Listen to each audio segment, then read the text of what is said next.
நம்ம உடல்ல negative energy அதிகமாக இருக்கிறது அப்படிங்கிறத நம்ம எப்படி தெரிஞ்சுக்கலாம் அப்படின்னு வந்து பார்த்தீங்கன்னா, ஃபஸ்ட்டு நம்மள வந்து பார்த்தோம்னா பிலீவ் பண்ண மாட்டோம். ஏன் அப்படின்னா, நம்ம ஒரு தாட் வந்து யோசிப்போம். அதை யோசிச்சு அடுத்த செகண்ட்லேயே அதுக்கு ஆப்போசிட் தாட்டையும் நம்ம யோசிப்போம். நம்மள நம்பல அப்படிங்கும்போது, நம்ம ஆப்போசிட் இருக்கிற யார் என்ன கமெண்ட் சொன்னாலும் அதை அக்செப்ட் பண்ணக்கூடிய மனப்பாங்கு நம்மளுக்கு இருக்காது. அடிக்கடிக்கு டயர்டாகி படுத்துருவோம். ஒரே வேலையை வந்து பார்த்தீங்கன்னா, கண்டினியூவாக நம்மளால செய்ய முடியாது.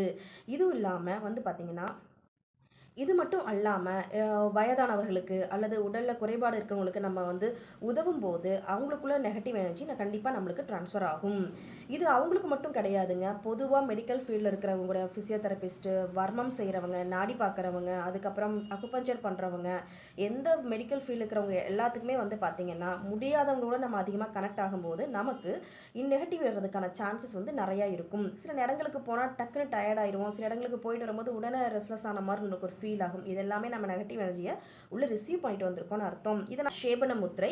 இந்த ஷேபன முத்திரையை செய்யும் போது வந்து பார்த்தீங்க அப்படின்னா, நிலத்தை பார்த்து பண்ணணும். ஒரு நாளைக்கு 10 நிமிடம் மட்டும் பண்ணால் போதும். ஆப்போசிட் இருக்கிற பர்சன் மேலேயே இல்லை வேற எந்த ஜீவராசிகள் மேலேயும் படுற மாதிரி பண்ணக்கூடாது. இந்த ஷேபன முத்திரை எப்படி பண்ணுறதுன்னு பார்த்துடலாம். ஃபர்ஸ்ட் ரெண்டு வந்து பார்த்தீங்கன்னா, உங்கள் 2 விரல்களையும் இன்டர்லாக் பண்ணிக்கோங்க. பண்ணிவிட்டு இந்த ஒரு ஃபிங்கர் மட்டும் எடுத்துக்கோங்க. எடுத்துகிட்டு எர்த்தை நோக்கி பண்ணணும். இதுதான் பொசிஷன். சும்மா பண்ணும்போது ரொம்ப ஸ்ட்ராங் அண்ட் ஸ்டேபிள் மைண்டோட பண்ணுங்கள். That is very important.